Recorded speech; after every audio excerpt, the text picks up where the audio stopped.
I was 16 when I was diagnosed as a type 1 diabetic. It was a week before my 17th birthday. I do remember feeling very scared. I knew a lot about the condition already because my younger brother had already had type 1 diabetes for a period of time. So I did know a lot of those impacts that were about to start impacting my life. I've always loved exercising in sport, long before I was diagnosed as a diabetic. After my diabetes diagnosis and later in life, I found a passion for endurance exercise and got into running marathons. I'm currently a road cyclist. My diabetes educator had heard about my recent failed marathon, which she thought could have been through a lack of diabetes management, and asked me about, well, have you thought about trying an insulin pump? At the time I wasn't interested, however she managed to convince me to attend a information evening about insulin pumps. I learned some more and decided that the insulin pump was for me, and found that had some great results following that decision. When I was diagnosed with diabetes, both my brother and I were using multiple daily injections. I was the first to go onto an insulin pump. Very quickly after that, my brother saw the benefit, and then he too, after many years of type 1 diabetes, went to an insulin pump.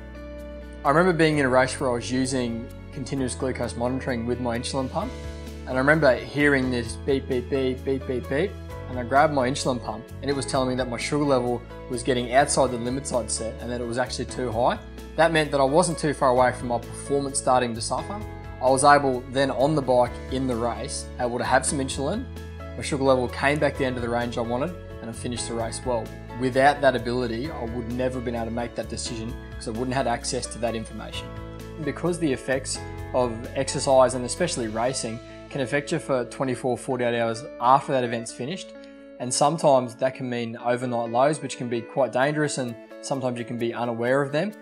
You do have a lot more peace of mind when you go to bed the night after a race when you've got CGM, because you know you're going to get some warning when that occurs. Yeah, having a pump really does change your social life. The first thing that comes to mind for me is going out for dinner with friends. So you'll go out for dinner and entree served, and you've got to decide then when you want to have an insulin injection right then for the entree. Now I simply just have to bolus when the meal arrives and have no issues. There's so many myths about using an insulin pump, and they really are myths. The first step people have got to take is to get that information. That was the huge awakening for me. I thought I knew everything about type 1 diabetes. I've grown up in a family where all the kids had type 1 diabetes. I really didn't know that much about insulin pumps. I'm so glad that I went to one information evening that changed my life.